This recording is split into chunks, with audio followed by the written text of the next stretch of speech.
Tá gravando. Que chique, hein? Não sei por que ele fala essas coisas aí. Aconteceu alguma coisa, não posso gravar. Apareceu para mim também, gravando. Tá aqui, tá gravando. Não, é que ele fala. Mas não, tá a bolinha vermelha aqui do lado. É porque eu estou deixando época para todo mundo isso. Ah, tá. Rogério, a aula é sua, meu querido. Ok, obrigado. Boa noite, Seja pessoal. bem-vindo. Seja bem-vindo, viu, Rogério? É sempre um prazer estar com você, conosco, e que a gente aprende muito, a gente adora as suas aulas. Eu, pelo menos, sou Que bom. Boa noite, Rogério. uma de Boa noite a carteirinha. todos. Então, Boa vamos noite. boa noite, que Jesus, então, nos acompanhe, nos ilumine o entendimento, para que a gente possa procurar entender seus ensinamentos e aproveitar ao máximo, né? Todo o simbolismo que ele traz nas mensagens que chegaram para nós há 2000 anos, mas que continuam tão atuais, né? De uma maneira tão impressionante, né?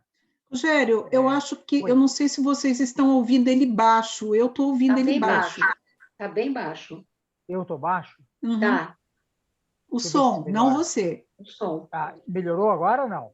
Não. Então, espera um pouquinho. Não, então... Você está no computador? Aumenta o som do computador. Mas eu acho que tem que aumentar o som do meu microfone. Espera, deixa eu só descobrir. Já melhorou. Tá, melhorou. Espera, melhorou? Melhorou um pouco. É que eu acho que em algum lugar... já ficou bom, né, gente? O que vocês acham? Já tá bom? Tá ótimo. Peraí, achei. Calma, só um pouquinho. Se bem que tá no máximo ainda. Não, tá ótimo agora. Agora tá bom. Legal. Ótimo. Tá bom. Então, só pegando um gancho, né, na abertura, só antes da gente começar, é aquela questão, as nossas palavras, né? Antes delas se tornarem palavras, elas são pensamentos. Enquanto são pensamentos, pertencem a nós. Mas depois que elas passam a ser palavras pronunciadas, não pertencem mais a nós. Já estão no ouvido de quem as ouviu, né? Então a gente perde totalmente o controle. Então uma explosão de cólera, né, acompanhada das respectivas palavras, realmente é terrível e é muito difícil de voltar atrás, né? Quer dizer, o conserto vai demorar muito tempo.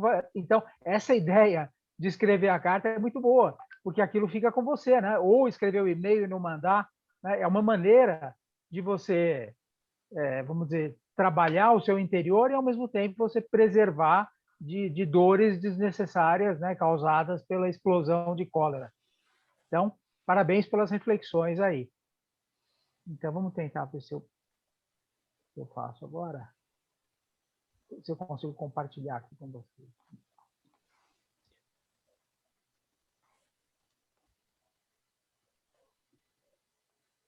Todos vendo? Todos. Então, pessoal, vamos falar hoje do capítulo 16 do Evangelho, né?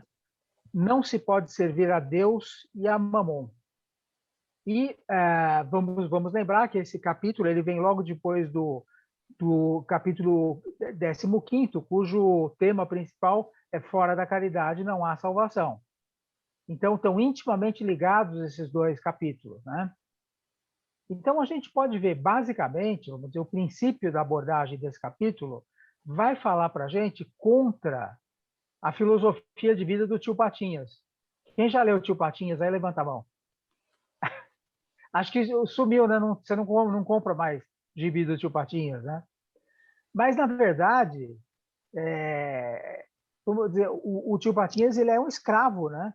Ele é um escravo do dinheiro, assim como é muito comum a gente ver. E muitas vezes cada um de nós também acaba sendo, às vezes até sem perceber, né?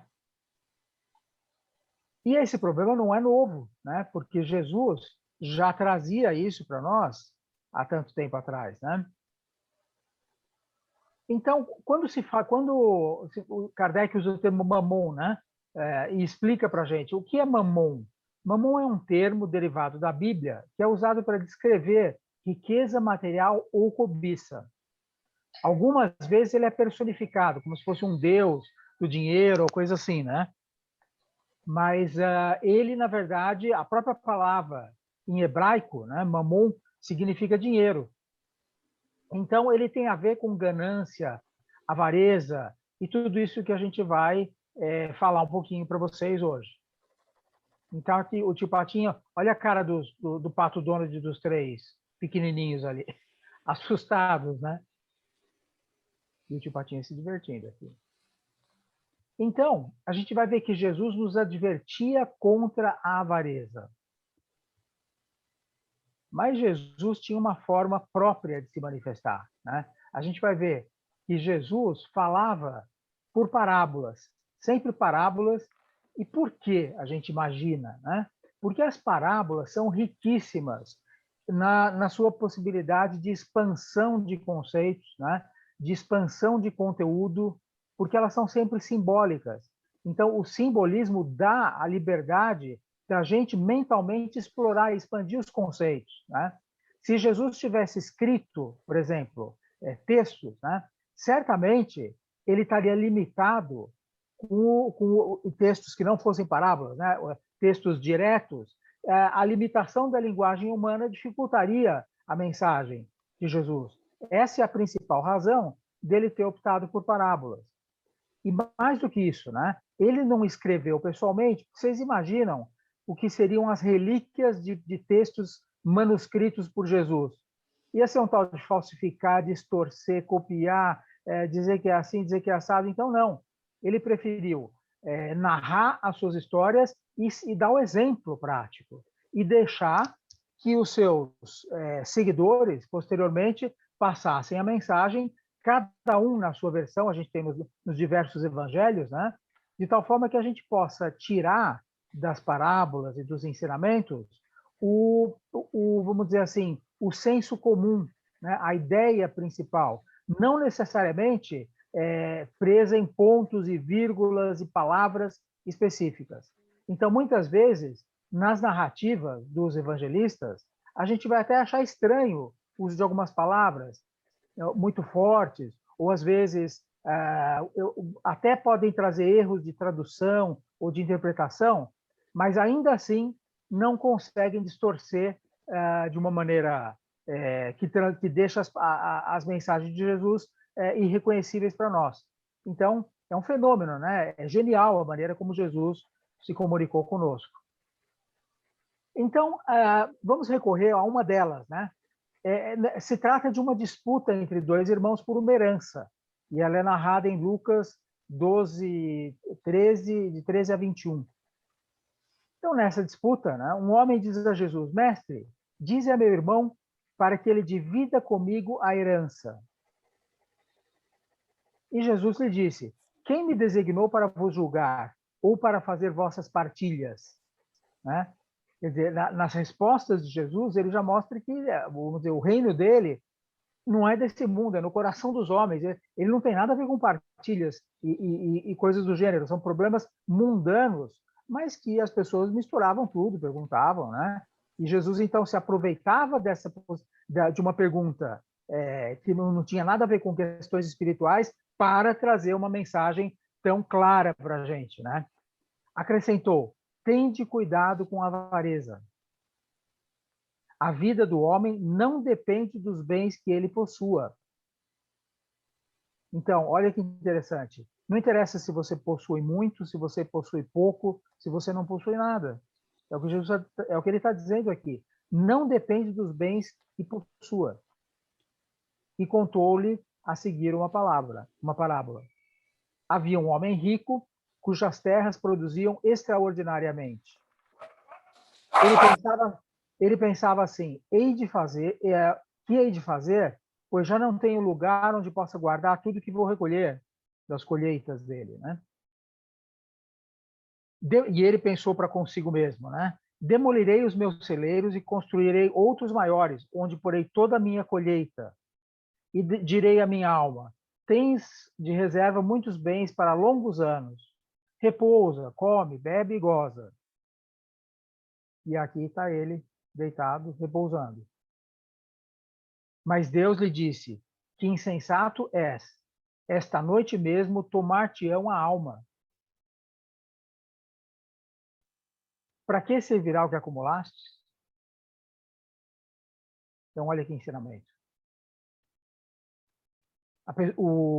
A pessoa que perguntou queria saber da metade da herança. E Jesus, então, adverte, né? Através da parábola. Quer dizer, você está preocupado com a herança, mas não sabe se vai acordar no dia seguinte. Esse é o ensinamento. Então, com o que você está realmente se preocupando, né? A lição é o que acontece àquele que acumula tesouros para si próprio e que não é rico diante de Deus. Então, essa é a questão. É aquele que acumula tesouros para si próprio e que não é rico diante de Deus. Então, o que é a verdadeira propriedade nossa, né? O homem só possui verdadeiramente aquilo que lhe é dado levar deste mundo. E nós levamos um grão de poeira, sequer, do mundo material. O que a gente possui, então? Nada do que é de uso do corpo. Nada. Nem a roupa, nem o castelo, nem o carro, nem nada. Tudo que é de uso da alma. É isso que a gente leva. Então, o único proprietário dos bens materiais da Terra é o próprio Deus, é o próprio Criador. Então, todos os bens da Terra vão ser dados pelas gerações futuras. Nós somos só passageiros, de passagem. Então, aquela sensação de propriedade, né? Principalmente no caso do avarento, aquela sensação de posse, de apego, de tudo isso, aquilo vai ser terrível um dia. Porque se racionalmente ele pensasse que é o destino de todo mundo, né? Abandonar e deixar tudo aqui, talvez pensasse um pouco menos em se apegar àqueles bens materiais, né? Então, entrou algum ruído aí. O homem é apenas um usufrutuário dos bens materiais e de tudo aquilo que a gente encontra na superfície do planeta, né? Administrador por concessão temporária. Então, vamos recorrer novamente a Jesus aqui, né? Quando ele lembra: não acumuleis para vós outros tesouros sobre a terra, onde a traça e a ferrugem corroem, e onde os ladrões escavam e roubam, mas ajuntai para vós outros tesouros no céu, onde a traça nem ferrugem corrói, e onde os ladrões não escavam, nem roubam, porque onde está o teu tesouro, aí estará também o teu coração. Então, esse é o grande ensinamento de Jesus. O tesouro nosso vai estar onde tiver o nosso coração. E o nosso coração aqui, no sentido, vamos dizer, de nosso pensamento, nossa mente, nosso espírito, né? Se a gente tiver com a nossa mente focada no bem material, é lá que vai estar o nosso coração e é lá que vai ficar a nossa mente, apegada àqueles bens materiais. Então, o grande ensinamento de Jesus, que hoje a gente, através da terceira revelação, tem de uma maneira muito mais explicada, né? Mas já estava contida para quem tivesse ouvidos, né? De ouvir já na época de Jesus.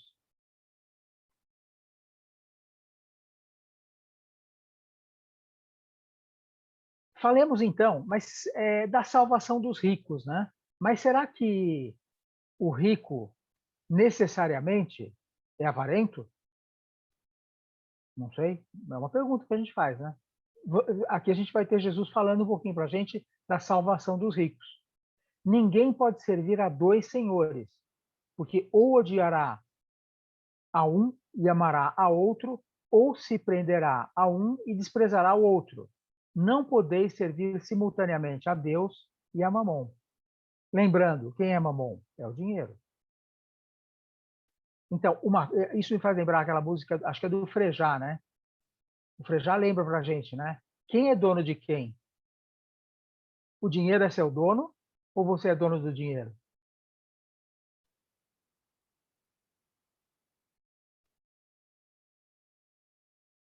Então aproximou-se dele um mancebo e disse: Bom mestre, que bem devo fazer para adquirir a vida eterna?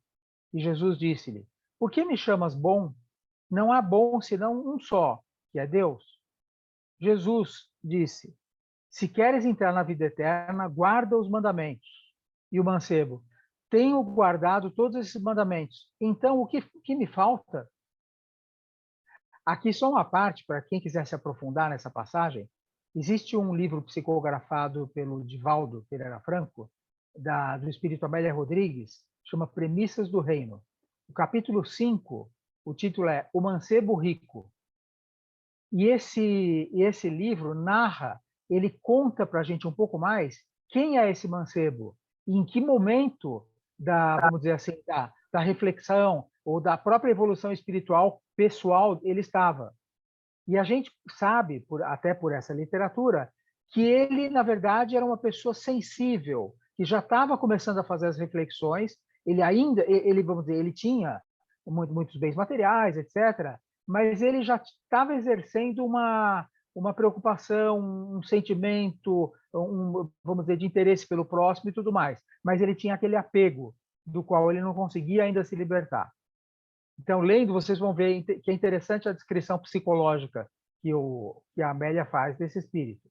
Mas aqui na passagem, então, ele se apresenta para Jesus, diz para Jesus que cumpria todos os mandamentos, né, preconizados na época, os mandamentos de Moisés, né, da Torá, e o que faltava, então, né, para ele? E Jesus vai ao atendimento dele. Jesus diz: se queres ser perfeito, vá, vende tudo que tens, dá aos pobres e terá um tesouro nos céus. Depois, vem e me segue. Agora, aqui é interessante a gente verificar o seguinte: Jesus diz: se queres ser perfeito. Mas quem é perfeito? Se Deus é bom, é só bom. Quem será perfeito?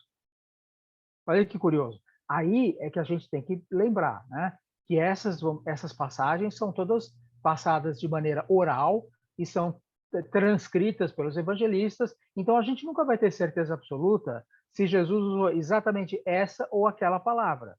Isso aqui é interpretação. Mas não importa, a gente vai ver que não importa a palavra precisa. O que importa é o espírito do que está sendo passado para nós, né? Então, o moço, quando ouviu essa orientação de Jesus, né, saiu fora tristonho, porque ele não se sentia preparado para vender tudo que tinha e doar aos pobres.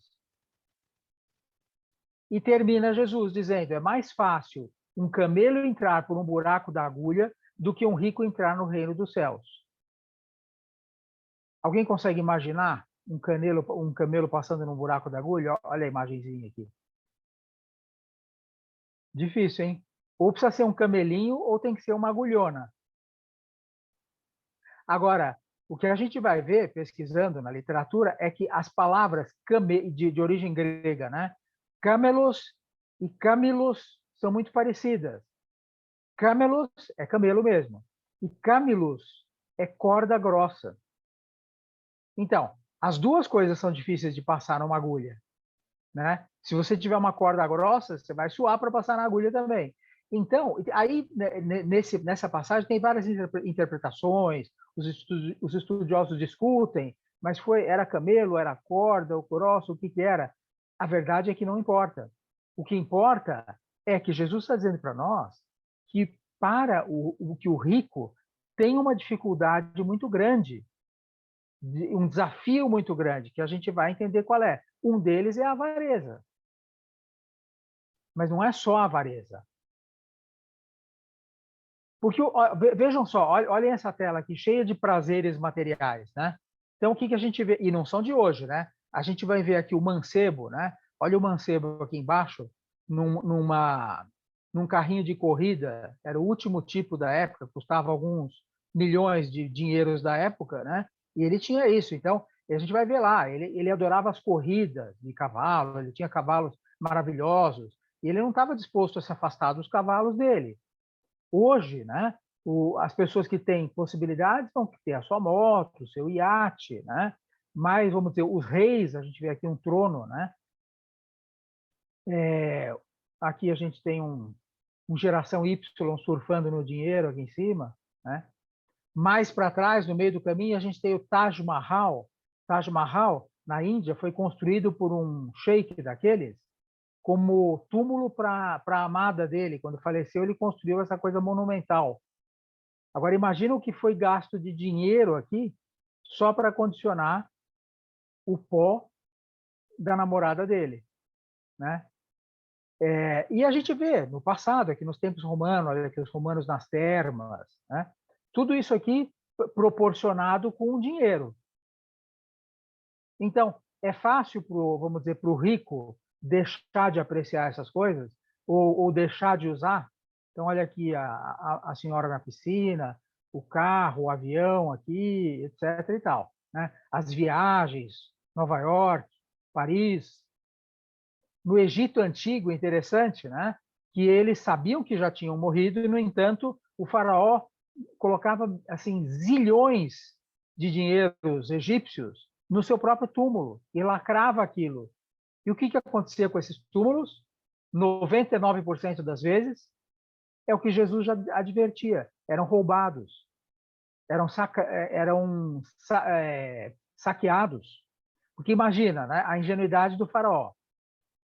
E o cortejo fazer o enterro, e todo mundo sabia onde ele estava enterrado. Então era só uma questão de tempo. Passavam 10 anos, 30 anos, 50 anos, né?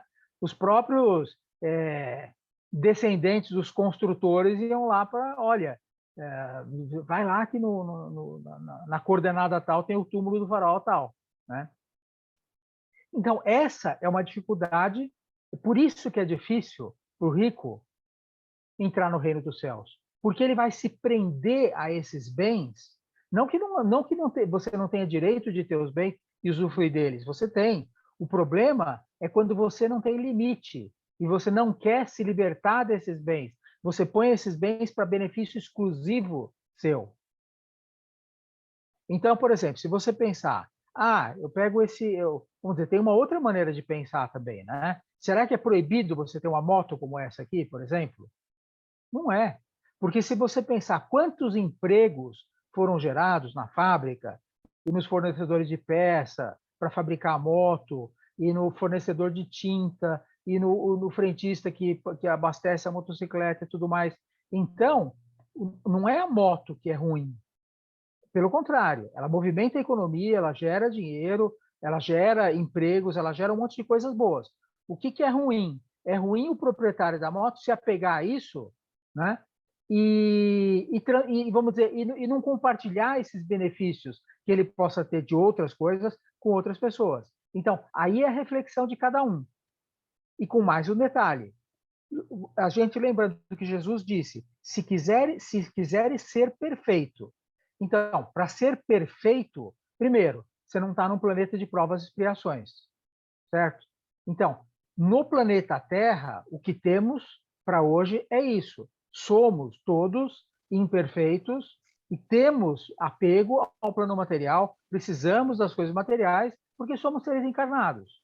Jesus possivelmente estava falando de um momento adiante na vida daquele espírito que já se considerava bom e realmente ele estava no caminho, mas ele queria ser melhor. Aí Jesus disse, ok, você quer ser melhor, então, se queres ser perfeito, então, o plano material é um degrau a ser passado. É o plano dos espíritos superiores, aqueles que não precisam reencarnar mais, talvez, quem sabe, né? Qual era a mensagem mais profunda que Jesus queria passar. Então, aí é a reflexão para nós.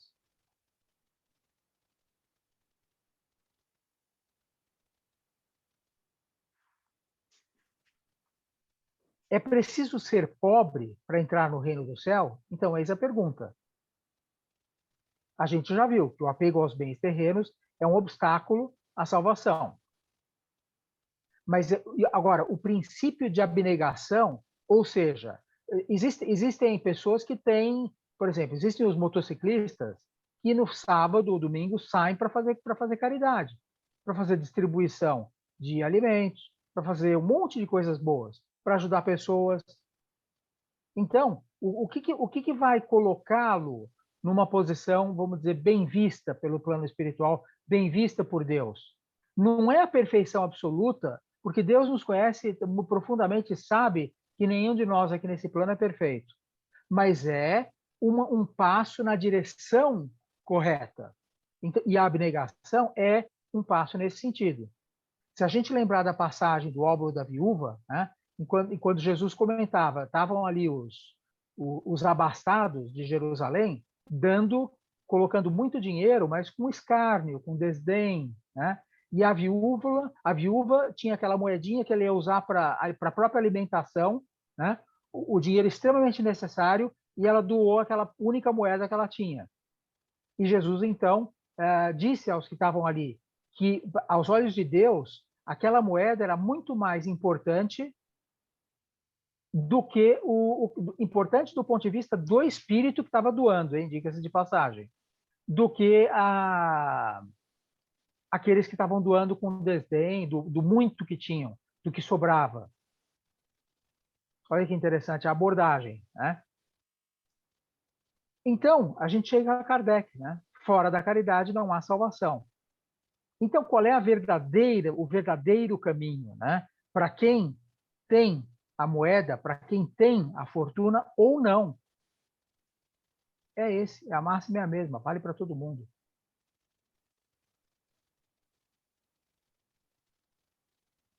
Então, a caridade, na definição de Emmanuel, né, é o processo de somar alegrias, diminuir males, multiplicar esperanças e dividir a felicidade para que a Terra se realize na condição do esperado reino de Deus. Então, a gente vê várias manifestações de caridade, né? A verdadeira caridade é o desejo de ser útil aos outros sem pensar em recompensa. A gente vê uma Madre Teresa de Calcutá, a gente vê uma pessoa, o processo de adoção, que muita gente questiona se é caridade, se não é caridade, não importa, é uma boa ação. O nome, o vocábulo, não importa, né? Aqui você tem aqui um ajudando o outro, né? A gente sabe que existe a caridade material e a caridade moral, né? A caridade, as duas são extremamente importantes, né? Olha o que é o oposto da caridade moral. Aqui a gente vê o cara fazendo a doação de uma moeda, mas fazendo uma selfie enquanto ele doa a moeda. Então, para esse, a recompensa já foi dada, pela própria vaidade, né? Então, a gente tem a caridade. Você doar de si mesmo, a doação de sangue, né? A caridade material, a doação de alimentos.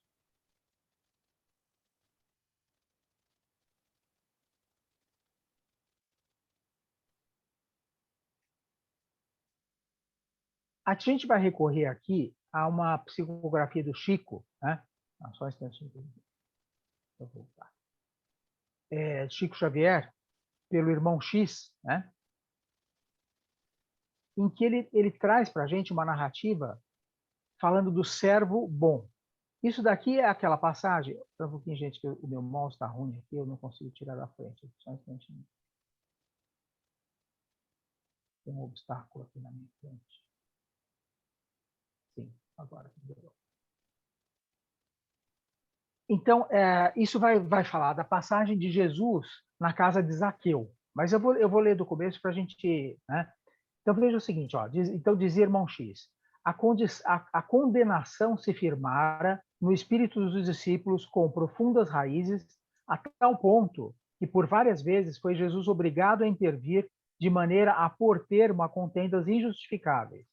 De vez em quando, Tadeu parecia querer impor aos assistentes as pregações do lago, a entrega de todos os bens aos necessitados. Então, Tadeu achava que tinha que entregar tudo, né? Felipe não vacilava em afiançar que ninguém deveria possuir mais do que uma camisa, constituindo uma obrigação tudo dividir com os infortunados, privando-se cada qual do dispensável à vida. Lembrando que o que é dispensável para uns não é para outros, né? Um publicano abastado de nome Zaqueu conhecia o renome do Messias e desejava vê-lo. Coração inundado de curiosidade e de sensações alegres, o chefe publicano, ao aproximar-se do Messias, admirou-lhe o porte nobre e simples, sentindo-se magnetizado pela sua indefinível simpatia. Altamente surpreendido, verificou que o mestre estacionara a seu lado e lhe dizia com acento íntimo: Zaqueu, desce dessa árvore, porque hoje necessito de tua hospitalidade e de tua companhia. Alguns dos discípulos, notadamente Filipe e Simão, não o seguiam, não conseguiam ocultar suas deduções desagradáveis, mais ou menos. E agora tem um probleminha aqui que ficou escondido. Vocês também não estão conseguindo ver, né? Deu uma distorção no tamanho aqui. Mas, na verdade, eles estavam se apegando ao sentido literal das lições anteriores do Messias, né? Estranhavam aquela afabilidade de Jesus com Zaqueu, aprovando os atos de um rico do mundo, confessadamente publicano e pecador, porque ele era cobrador de impostos, né? Por que tamanha aprovação a um rico mesquinho? As riquezas não eram condenadas pelo evangelho do reino? Por que não se hospedar? Por que não se hospedar numa casa humilde e sim naquela casa, naquela vivenda suntuosa, em contraposição aos ensinos da humildade? O mestre deixou que cessassem as interrogações e esclareceu com generosa firmeza: Amigos, acreditais porventura que o evangelho tenha vindo ao mundo para transformar todos os homens em miseráveis mendigos? Qual a esmola maior? A que socorre as necessidades de um dia ou a que adota providências para uma vida inteira? No mundo, vivem os que entesouram na terra e os que entesouram no céu. Sim, amigos, ditosos os que repartem os seus bens com os pobres, mas bem-aventurados também os que consagram suas possibilidades aos movimentos da vida, cientes de que o mundo é um grande necessitado e que sabem, assim, servir a Deus com as riquezas que lhes foram confiadas. Porque, na verdade, Zaqueu, ele reporta para Jesus que ele iria doar 50% de tudo que ele tinha aos pobres naquele momento, de tão sensibilizado que ele ficou com a passagem de Jesus, né? Que se ele tivesse devendo alguma coisa para alguém, que ele pagaria em 4 vezes mais aquilo. E mais do que isso, ele contou a Jesus, a gente vê nessa passagem, que está um pouquinho cortada aqui, que ele organizou agricultores, né? Pequenos estábulos. Ele ensinava as pessoas a ganharem o próprio sustento, né? Ele até bancava as instalações com o próprio dinheiro, tá? No sentido de ajudar pessoas e no sentido daquilo que a gente diz, né? De ensinar o homem a pescar e não dar o peixe. Então, olha que interessante. E Jesus disse, e mostrou aos discípulos que acompanhavam, e disse: a salvação entrou nessa casa hoje. E eles não entendiam e não aceitavam, tinham dificuldade de entender, a mesma dificuldade que muitas vezes a gente tem aos dias de hoje, né? Então, a gente vê que a salvação não é despojar-se do que se tem, necessariamente. É praticar a verdadeira caridade. O desprendimento, vamos dizer assim, a utilização providencial da fortuna. Isso é o que mais importa. Porque a fortuna, muitas vezes, é uma prova, assim como a pobreza, a gente vai ver. Então, a utilidade providencial da riqueza não é necessariamente um instrumento de perdição. Não é facilidade no caminho, o que muitas vezes pode parecer, do ponto de vista do espírito eterno. Não é também fatalidade de perdição. Ela é o quê? Um elemento de progresso. Ela é uma prova muito arriscada. E é um meio de salvação, porque o recurso ajuda. Como perigos, ela se apresenta como um supremo excitante do orgulho, do egoísmo e da vida sensual. Mas, ao mesmo tempo, a riqueza vai gerar os empregos, né? Ela vai gerar as empresas, ela vai gerar as organizações não governamentais ou governamentais que sejam, né? A exploração de petróleo, todas as profissões, o emprego assalariado, a agricultura, o agronegócio, tudo isso é a utilização providencial da riqueza. Será que nos dias de hoje, em que vivemos, a humanidade conseguiria viver com a agricultura artesanal? Ou vamos dizer assim, a caça, né, primitiva, Seria impossível, né? Então, a humanidade caminha do jeito que tem que ser realmente.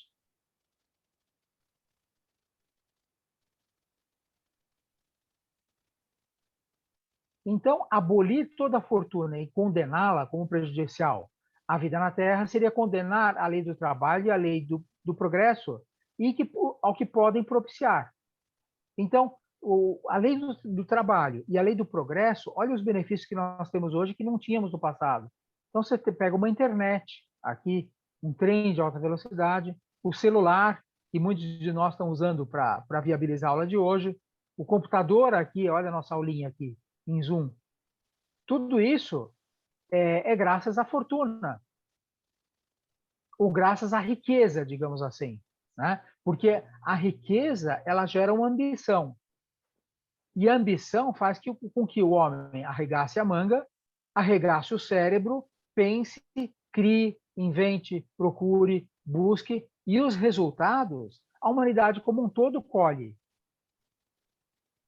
Então, individualmente, aquele que ficou rico, vamos supor, tem lá o Steve Jobs, né, que é o criador da Apple, etc. e tal. Hoje, muita gente se beneficia de ter um iPhone. Agora, a história pessoal do Steve Jobs, só ele pode contar. Ele faleceu de câncer no pâncreas, magrinho, no auge da juventude, tá? E como cada um de nós vai ter que prestar contas, ou já está prestando contas, né? De tudo que fez. Fez muita coisa boa, e certamente com as imperfeições, como cada um de nós, né? Foi se apresentar no tempo dele. Então, a gente vê o progresso, os remédios, né? Os remédios que a gente utiliza e que nos mantém mais vivos, mais longevos, né? São graças a que eles existem? Ao interesse comercial na riqueza que os laboratórios têm, ou que o pesquisador que ganha o prêmio Nobel, que ele recebe ali um prêmio monetário, também porque ele pesquisou, trabalhou e tal, e mereceu e ganhou. Santos Dumont era um milionário da época. Onde ele empregou a fortuna dele? Em pesquisas aeronáuticas que hoje permitem que os seres humanos, né, voem para cá e para lá pelo planeta. Hoje nem tanto, né? Infelizmente, com a pandemia, mas se Deus quiser, no futuro próximo, né? De novo. Infelizmente, né, foi usado para guerra também o avião, infelizmente. E dizem que isso foi uma das razões pelas quais ele ficou desgostoso no fim da vida e tudo mais. Mas aí ele não tem culpa nenhuma. A culpa é de cada um, né? De o que faz com aquilo que foi produzido. O gás, né? Olha o conforto que a gente tem hoje. Imagina, nem muito, imagina 100 anos atrás, era lenha no fogão, né? Água corrente, televisão. A gente tem belos automóveis graças à fortuna do Ford. E por aí vai, né? Os equipamentos hospitalares são grandes empresas que fazem, né? Então, a gente vê que o problema não está na fortuna ou na riqueza, né? O problema está no que se faz com ela.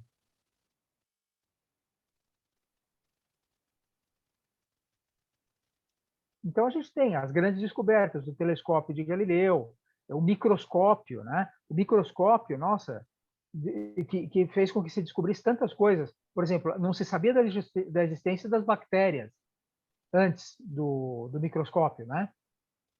Só depois é que você conseguia ver lá que crescia uma manchinha, uma coisinha, e por aí vai, graças ao interesse, né? A motivação pelo trabalho. Máquina a vapor, o aerostato, que é o balão e tudo mais. As grandes navegações, né? Tudo, vamos dizer, gerado por movimentos gerados pela ambição humana. Mas a missão do homem no planeta, então, diante de tudo isso, né? Do ponto de vista material, é trabalhar pelo progresso material do planeta. É desobstruir o que tem que ser desobstruído, é sanear, né? É dispô-lo para receber a população máxima do planeta. É alimentar a população que cresce, facilitar a relação entre povos, tornar mais rápidas as comunicações, utilizar recursos naturais com segurança, rapidez e os meios da ciência. Então, olha que interessante. Não se pode servir a Deus e a Mamon. Mas o dinheiro não é uma coisa ruim. O dinheiro é absolutamente neutro. O dinheiro produtivo. O dinheiro que você guarda embaixo do colchão vai te levar para o buraco. Você vai ficar coladinho nele. Mas o dinheiro produtivo, não.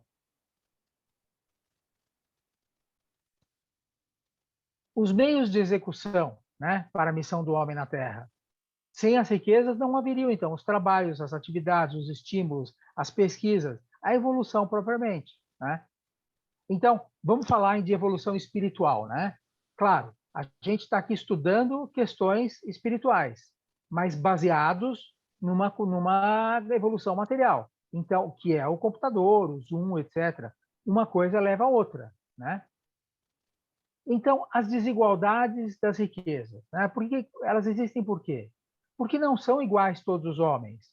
Em inteligência, na atividade, no trabalho para adquirir, na sobriedade, na previdência para conservar, na experiência moral do homem na Terra e na história. Então, cada um de nós vive no momento próprio. Então, você vai ter aqueles que estão na prova da riqueza, que a gente vai ver que é uma prova, e aqueles que estão na prova da, vamos dizer, da pobreza, e aqueles que estão no meio do caminho, em vários estágios, né? Do ponto de vista material, a gente está falando sempre, né? Aqui. Então, a riqueza é uma prova para, vamos dizer, da caridade e da abnegação. Aí daquele rico que não for caridoso e abnegado. E a pobreza é a prova da paciência e da resignação. A revolta também vai ser muito ruim. E o objetivo geral, evolução da humanidade como um todo, né? Então, quais são as propriedades legítimas, né? As legítimas são aquelas que não resultam de dano a ninguém, do ponto de vista material. Então, as propriedades legítimas que você pode ter são aquelas que não são resultado de prejuízo a ninguém. Você pode expandir esse conceito, né? A verdadeira propriedade, né? O homem só possui a plena propriedade daquilo que é dado a levar desse mundo, né? Como a gente falou. E o que é isso, né? O que a gente leva desse mundo, né? A inteligência, o conhecimento, as qualidades morais é o que ninguém pode tirar de nós. Principalmente as qualidades morais, né? Qual o melhor emprego da riqueza, então? As boas obras. Esse é o melhor emprego da riqueza. As boas obras. Amai-vos uns aos outros, eis a solução do problema. Aqui a gente vai recorrer a mensagens do Evangelho de espíritos da codificação. Então, aqui, em relação a um queixoso, né? Bordeaux, 1861.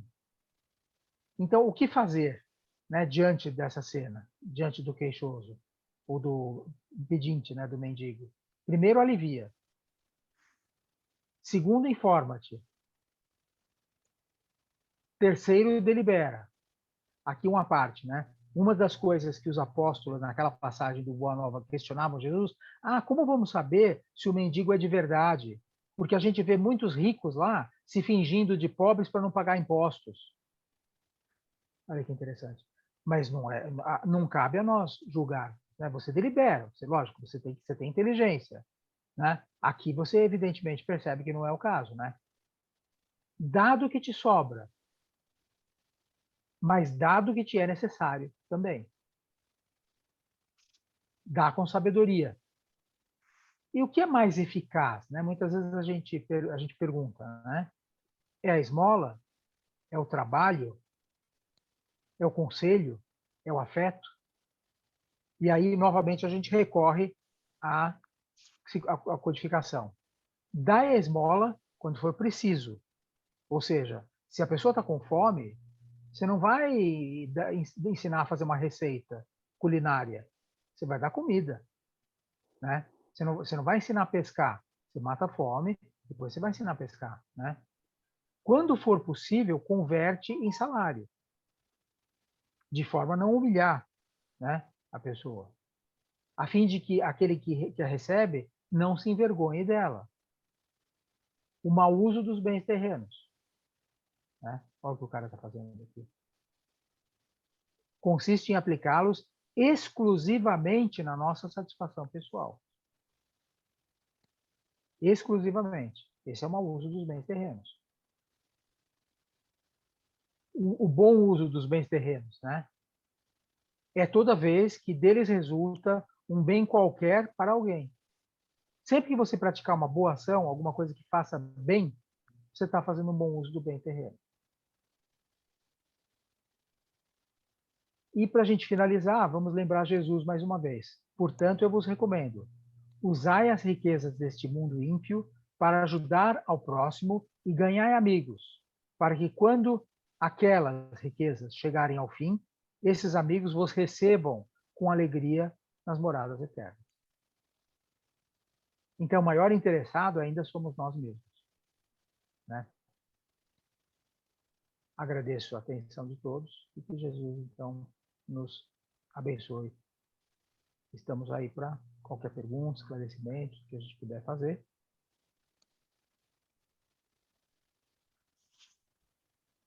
Está aberto a perguntas, então, pessoal. Se tiverem dúvidas, aproveita, use e abusa do Rogério.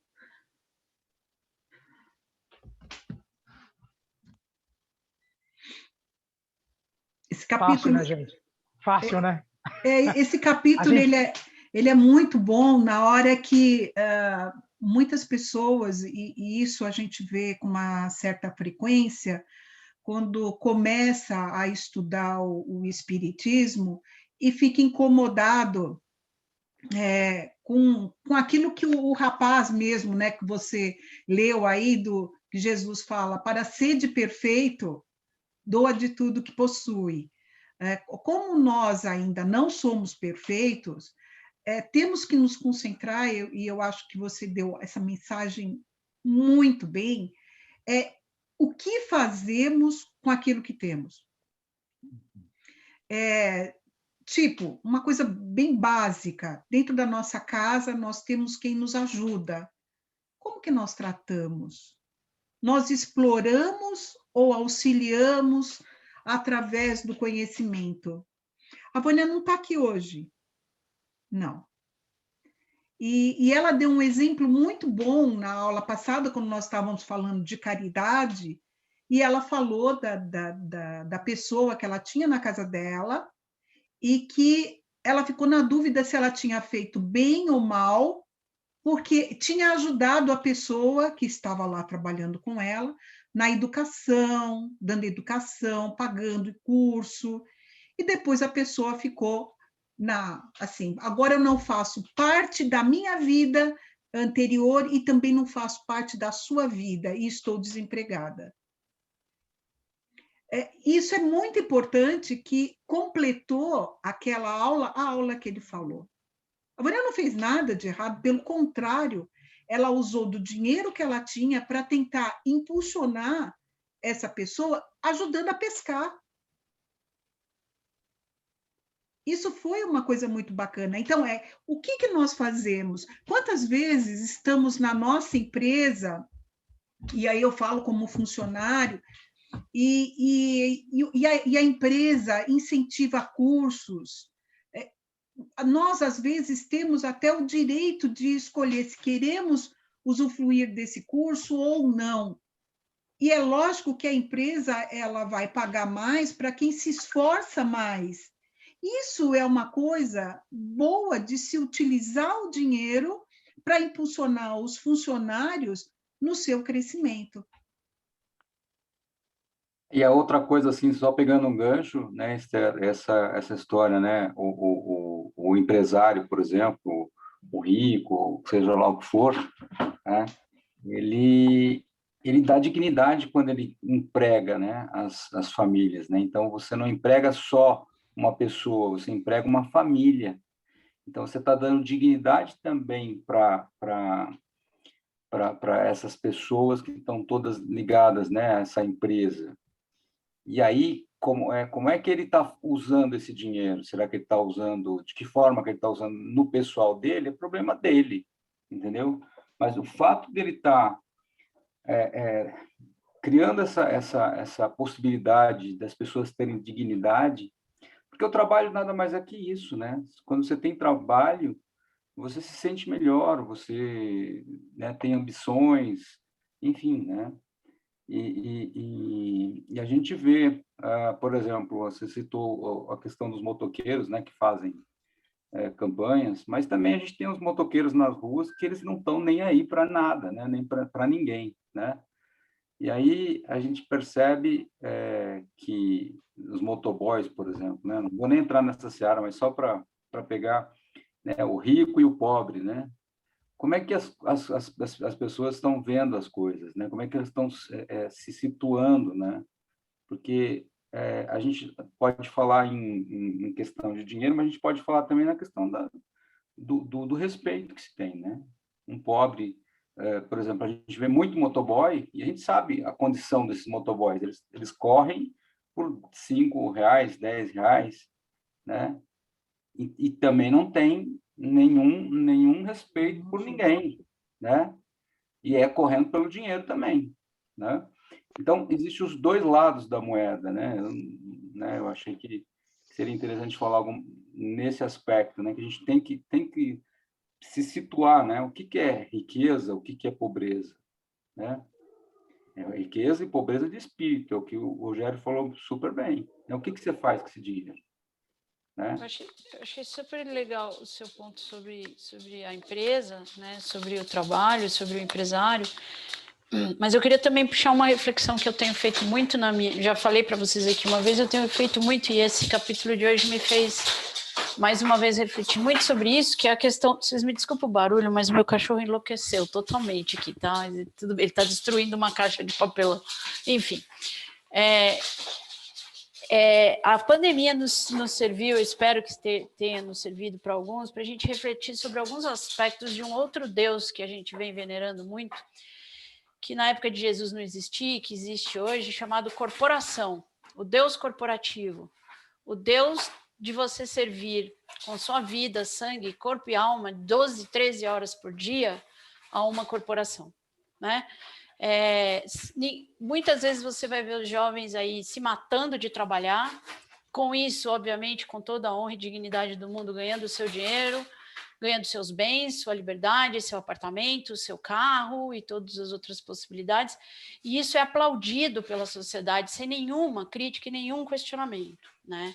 Eu diria que o grande Deus ao qual a gente tem tentado venerar muito mais do que o Deus, é esse Deus corporativo, para quem pode, obviamente, né? Para quem pode, não é para todo mundo. Mas e que eu acho que os jovens, pelo menos eu tenho visto isso nos amigos do meu filho, no meu filho, na nova geração, caiu a ficha para eles, e eu dou graças a Deus que caiu a ficha para eles, porque não existe muito comumente entre eles esse desejo de venerar a esse Deus corporativo, de se entregar a vida inteira a essa escravidão, que não nos permite trabalhar em prol de outras coisas, de bens que não são materiais. Então, eu acho que é muito interessante o processo de transformação que a gente está vivendo, e eu acho que a gente deve tomar cuidado como pais, tios, avós desses jovens, para valorizar esses jovens que, de fato, entendem que para que eles realizem os planos de vida deles, os sonhos de vida deles, eles não precisam necessariamente se matar 16 horas por dia de trabalho numa empresa. Eu acho que isso é uma transformação sutil que está acontecendo, e eu vejo alguns pais de amigos dos meus filhos não entendendo isso, e ainda naquela página da minha formação, da minha geração da década de 90, que não, você vai ser um putz de um carreirista, né? Você vai começar como estagiário, daí você vai virar gerente, daí você vai virar diretor, daí você vai virar presidente, achando que isso é a grande realização do poder do ser humano, né? Claro, ninguém diz que trabalhar não é legal, mas eu acho que esse equilíbrio, né, que as pessoas, as novas gerações estão encontrando entre o trabalho e a dedicação da sua vida a outros valores é fundamental. Você sabe, Cris, o que você está falando, eu não vejo só nessa geração de jovens da idade do teu filho. Eu vejo da geração de pessoas que estão com 30 anos, que estão abandonando as corporações grandes para buscar, tipo, cuidar de abelha, cuidar de hortas orgânicas, porque isso é uma coisa legal. Então, esse conceito que você está vendo no teu filho, eu já vejo até numa geração mais velha que ele, e que está fazendo a diferença. E eu vejo também os pais de cabelo em pé.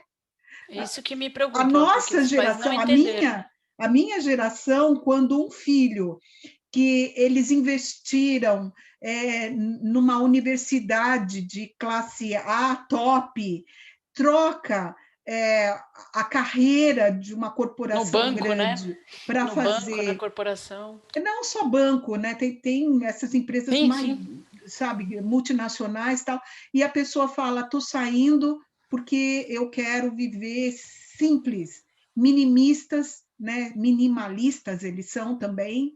Então, tem tudo isso que está acontecendo que vai transformar o planeta, que eu acho bacana.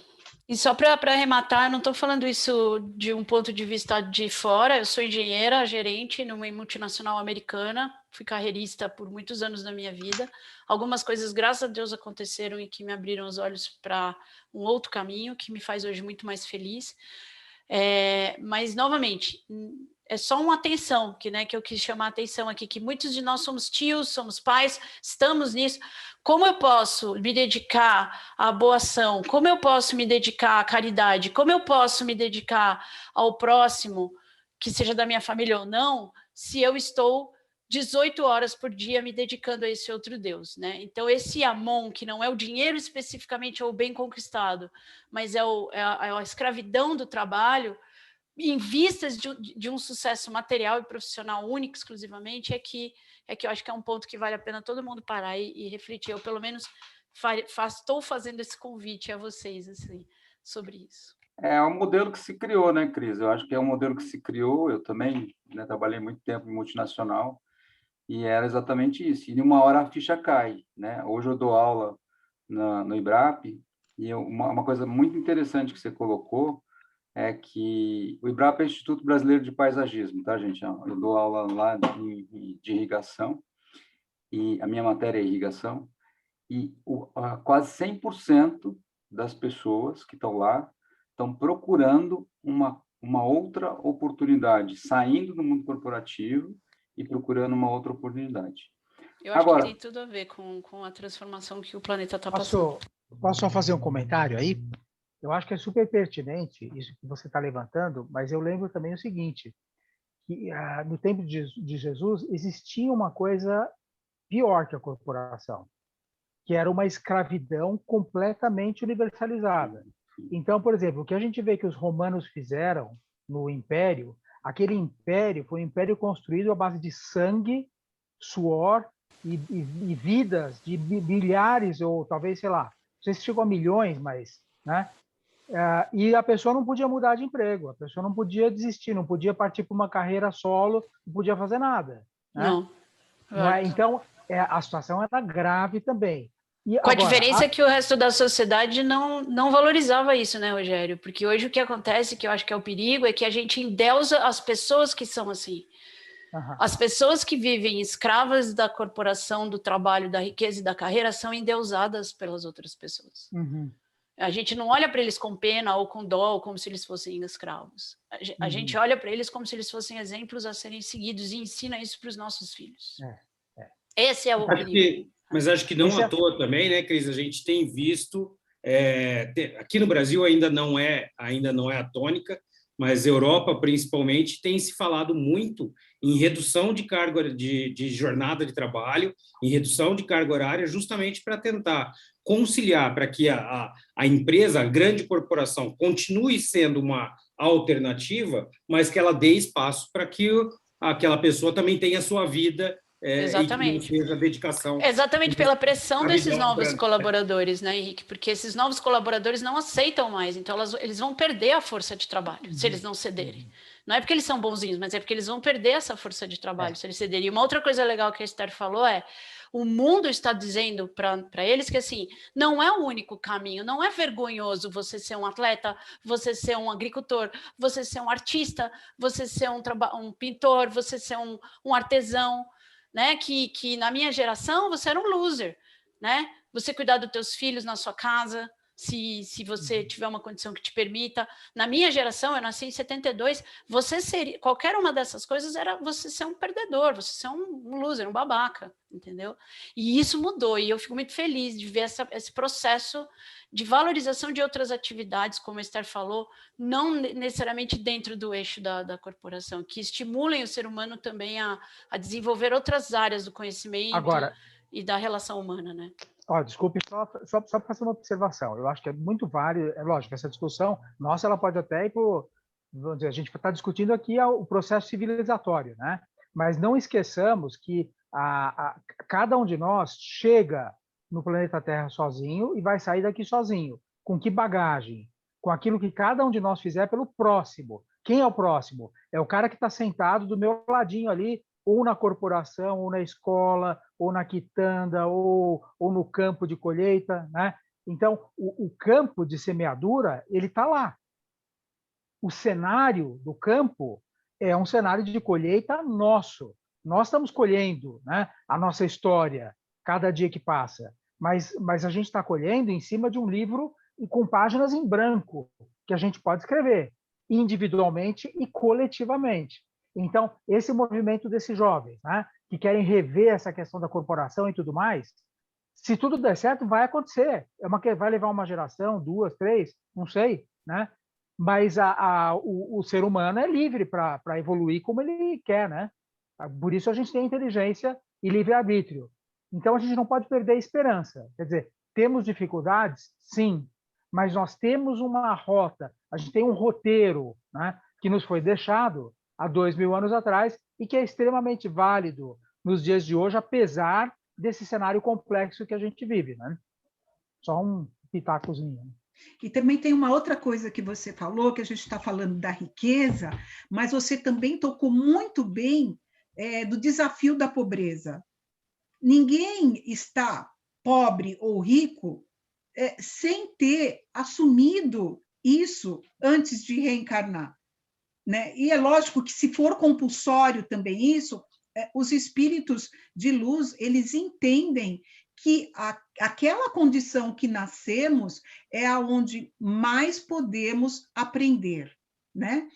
E tem uma coisa que é muito importante quando observamos que na situação, que nem nós estávamos colocando aqui, de funcionário, saibamos a aceitar algumas das nossas obrigações com resignação, humildade, para entender que até aqui eu posso e aqui eu tenho o dever. Eu assinei um contrato que eu tenho que fazer determinadas coisas. Então, como o Rogério muito bem colocou agora, existe um equilíbrio que a mudança ela é gradual, está acontecendo, mas se não pararmos para ver como estamos agindo na situação de pobre, rico, empregado, patrão, estamos perdendo o bonde.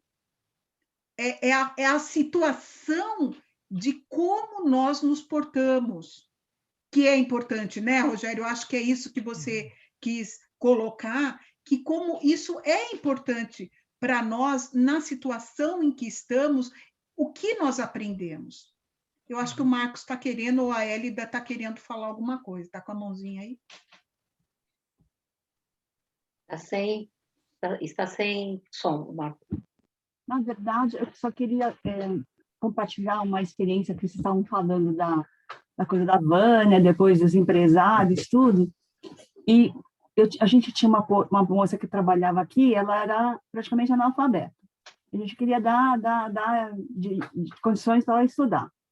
Até que ela chegou e falou assim, Hélida, eu não quero estudar, porque eu tenho vergonha, as pessoas me chamam de burra, e eu não quero nunca mais que me chamem de burra. E aquilo caiu assim, como assim, puxa, eu não pensei no sentimento dela. Eu não pensei como ela ia se sentir. Então, eu queria compartilhar que às vezes a gente faz as coisas, mas a gente não se coloca no lugar das pessoas, né?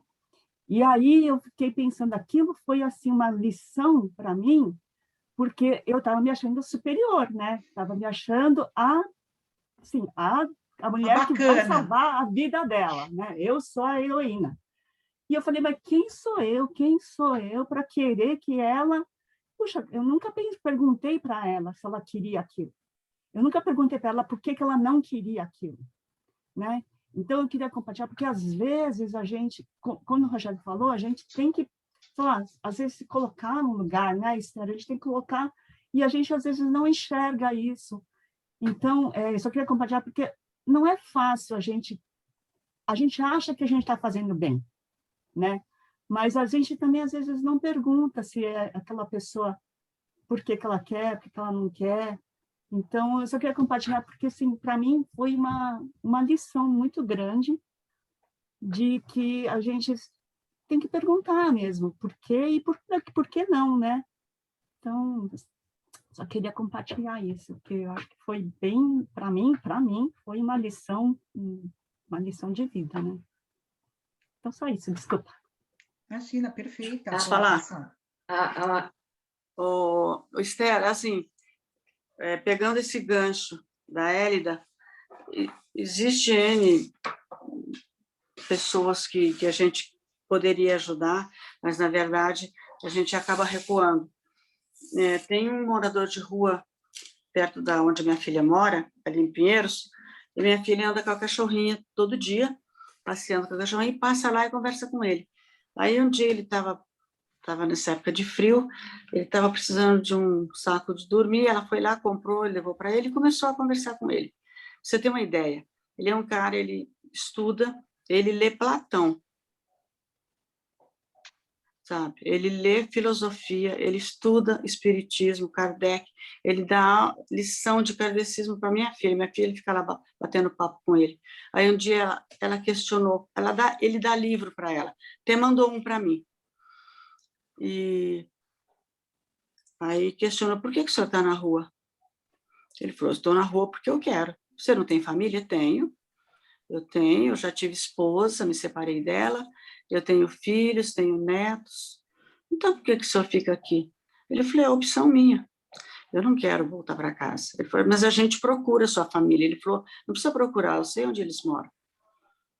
Então, eu prefiro, mas eu quero ficar aqui. E ele é super limpo, porque ele toma banho todos os dias. Ele paga um chuveiro lá, ele vende latinha e paga chuveiro para tomar banho todo dia. E ele troca de roupa, ele é limpinho, faz barba, sabe? Mas vive na rua. O que é isso? É a opção dele. E essa é a falta de estudo, não é? O cara lê coisa que eu não consigo ler, né? E ele tem batelada de livros lá que você pode. Ele tem uma biblioteca que ele carrega junto dele, né? E ele não quer. Ele distribui livro, ele lê para minha filha. Olha aqui, olha, esse livro aqui fala disso, disso, disso. Sabe, coisas que ela nunca ouviu falar. Então, ele tem uma cultura, assim, fabulosa. Só que a opção dele é morar na rua. Você vai fazer o quê com uma pessoa dessa? Né? É a opção da pessoa. Então, tem que respeitar. Então, ela respeita a situação dele, ele quer, e ela ajuda na medida que ele pede. Você não pode chegar lá e querer ajudar ele também. Ele fala, eu não te pedi. Na hora que eu precisar, eu peço, entendeu? Então, tem isso também, né? Tem de tudo. Né? Agora, com relação à corporação da Cris, né? A gente tem que entender também que a gente vive num mundo, né? É um mundo corporativo, é um mundo de ganhos, né? As pessoas querem se dar bem e cada um tem uma mentalidade. Hoje existe empresa, que minhas filhas trabalham em empresas multinacionais, e que elas têm programas de ajuda. Uma vez por ano, cada um pega uma semana, vai pintar a igreja, vai pintar escola, vão fazer esse tipo de trabalho. Essas empresas fazem isso. No caso que é a Daimler, a Chrysler e a Mercedes-Benz, eu posso falar porque elas fazem isso. Então, eles têm esses programas de ajuda também aos necessitados, tem programas de cesta básica, só que eles não falam. mas existe programa que fazem com funcionários, para os funcionários também se integrar, né, na sociedade e não achar que a vida deles é só trabalho. E existe né? Existe horário para entrar, existe horário para sair, porque a família, os pais têm que chegar em casa e conviver com a família. Essa é a parte boa, né? Existe assim também, né? Mas existe esse mundo competitivo. Vai fazer o quê? Né? Cada um faz, a gente faz um pouquinho que eu faço, que o outro faz, no final da história vai dar algum resultado. E um Com dado certeza, interessante. com certeza. E eu um só dado chamei a atenção para quando o jovem escolher outro caminho. Nenhuma crítica ao jovem que escolhe esse caminho, mas um cuidado que eu vejo que o jovem que opta por um outro caminho, ele pode ser muito criticado, muito colocado como inferior, como, né, você não é o cara carreirista. Foi só essa questão de a gente dar valor também às outras opções que o mundo está apresentando hoje, fora da corporação. Com certeza.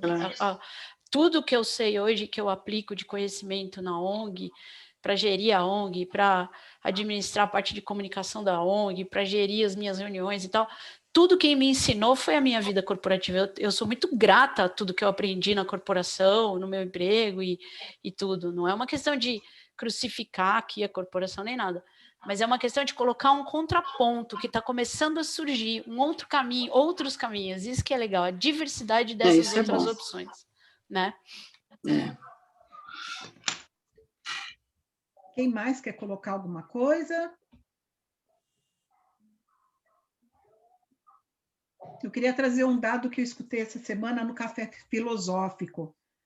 Tinha um psiquiatra lá falando sobre depressão e suicídio, e aí ele falou o quanto que é importante as pessoas se ocuparem, né, com trabalhos voluntários, esse tipo de coisa. E ele trouxe um dado que, para mim, foi assombroso, assim, que 80% dos americanos, norte-americanos, eles fazem trabalhos voluntários. E eles que trabalham em corporações e são supercapitalistas, etc. e tal, 80% deles fazem trabalho voluntário. Sabe quantos por cento de brasileiros fazem trabalhos voluntários? 20. Menos de 10. 4%. E aí... Tá vendo? E aí, o que ele fala é a nossa realidade, dá até vergonha. Ele fala assim, nosso país é extremamente egoísta. E aí, entendemos por que aqui é a pátria do Evangelho, para ver se algum dia a gente aprende o que Jesus veio trazer, o que Rogério colocou para nós aqui hoje.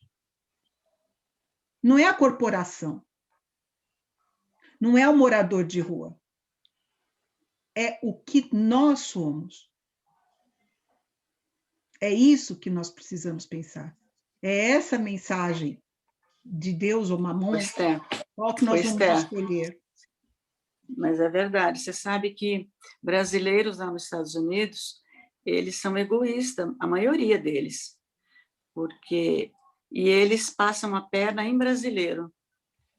Eles prejudicam os próprios brasileiros. Eu posso falar porque meus filhos moram lá e eles convivem com isso diariamente. Meu filho tem amigos lá que faz picaretagem em cima de brasileiro. E ele fica indignado, fala, pô, você é brasileiro, você precisa proteger. Ele falou, nada, esse cara aqui está para tirar a minha parte. E um cara que está lá há 25 anos.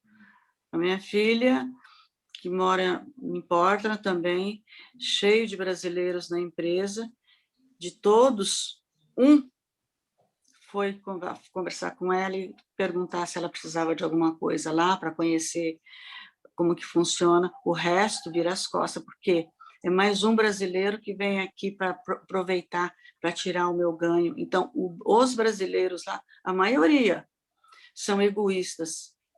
Eles vão para lá, eles não ajudam ninguém. Se ele puder passar a perna, eles passam. Se ele puder passar rasteira, eles passam, assim, assintosamente. Né? Então, para você ver que é o caráter. É o caráter que molda a pessoa. E que é por isso que nós estamos aqui na doutrina, né? É por isso, que nós estamos aqui na doutrina para ver se por acaso conseguimos, através do nosso exemplo, primeiro nos transformar e depois, através do exemplo, transformar quem está ao nosso redor. Para você ver que brasileiro não é grande coisa, não. Para terminar com algumas estatísticas também, Esther, já que você trouxe algumas, tem outras, muito, assim, tem uma organização que se chama World Giving Index, é uma organização que mede exatamente isso, Esther. O brasileiro é o 60, posição 60 para quesito de ajudar um estranho, 59 para doar dinheiro para uma ONG e 79 para trabalho voluntariado. Se vocês olharem a lista de países que estão na nossa frente, vocês vão ficar tudo assim, ó, um monte de país que a gente vive metendo pau aí. E é isso mesmo, Esther. Belo dado que você lembrou de trazer. É uma realidade muito forte no nosso país. O brasileiro é muito egoísta. Egoísta. E sacana. Então, a gente tem que ser humilde também para não ficar julgando os outros, porque também, muitas vezes, somos. Então, é olhar para o outro e, como você mesmo colocou sobre a raiva hoje, né, a cólera, é olhar para o nosso semelhante e ver, cara, por que ele está na minha vida? Ou por que eu estou aqui? Gente, sem julgar, gente. Mas a indignação, né? Nós não estamos julgando, Esther, nós estamos só trazendo um fato, é um dado. É um comentário, é um fato. Mas a gente está aí, eu acho importante a gente trazer à consciência algumas questões, até para nos ajudar, nos estimular a mudar a nossa realidade. Ô, Cris, às vezes as pessoas não sabem o que acontece. Que a gente só fica sabendo, sabe, só da parte boa, glamurosa, brasileiro, é bom no samba, é bom no futebol, é bom naquilo. Agora quando vai lá fora, você vê que a coisa é rapar tatu com machado. Eu gostaria só de fazer um comentário nesse assunto. Vocês acham que o ser humano é diferente de um país para outro? Intrinsecamente não é. Tá? O que muda? Muda a cultura, muda a história, muda o que aconteceu até aquele povo chegar naquele ponto. Se você pegar povos que passaram por guerra, que passaram por dificuldades sérias, que têm alguns milhares de anos nas costas, como o povo japonês, o povo alemão, você vai ver uma diferença de comportamento muito grande. Então, o nível de fraternidade do povo alemão, por exemplo, é sensivelmente aparente.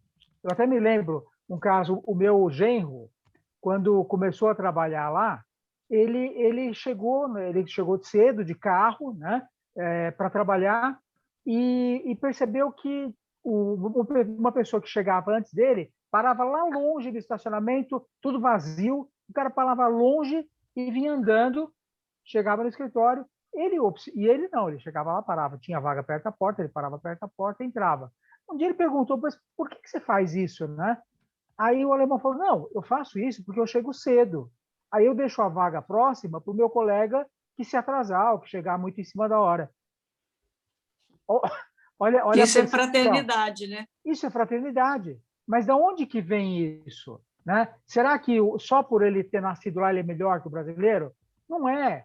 É porque a cultura, vamos dizer, do povo como um todo tem uma história. É um povo que sofreu, é um povo que viveu uma guerra e que, se não houvesse a fraternidade, seria muito pior. Então, aprendeu a ser fraterno na marra. Não foi no Japão, como diz a própria música, né? Quer dizer, a bomba atômica fez surgir o Japão da paz. O sofrimento. É verdade. E o Brasil não precisou passar por isso, não sei se vai precisar, ou estamos passando dificuldades agora, né? Quem sabe essa dificuldade não ajuda o brasileiro a subir um degrauzinho no quesito fraternidade, né? Só o tempo vai dizer. Mas o mecanismo de evolução é esse. Quer dizer, como é que a areia do mar vira areia? Pela ação da pedra. Vamos dizer, a ação do mar em cima da pedra dissolve a pedra vira areia. Ela sofre aquele impacto, né? Então, o ser humano, infelizmente, né, ou felizmente, sofrendo, aprende a ser fraterno, a ser melhor, a não se achar melhor que o outro. e etc. Mas não podemos desanimar, porque as outras gerações virão. Se Deus quiser, a gente vai ter outras oportunidades. Vamos voltar como futuras gerações num Brasil melhor, quem sabe? Sempre é melhor, né? É sempre Sempre melhor. é melhor. Sempre é melhor. Vou usar a frase de uma conhecida minha chamada Esther, uma excelente professora que eu tive, que nós somos hoje a melhor versão de nós mesmos. Seremos amanhã a melhor versão de nós mesmos. Pois é. Né, Estherzinha? É isso aí, gente. Bom, vocês têm mais perguntas? O horário já está na hora da gente terminar a nossa aula. Rogério, você vai ficar com a gente para concentração, você vai embora, porque aí a gente já aproveita, já te agradece. Tchau, pessoal. Obrigado pela paciência. Nós Tchau. que te agradecemos. Obrigada, Rogério. Obrigada. Comentários, Obrigada. Beijo para todos. Tchau. Obrigada, Beijo, Rogério. tchau. Tchau.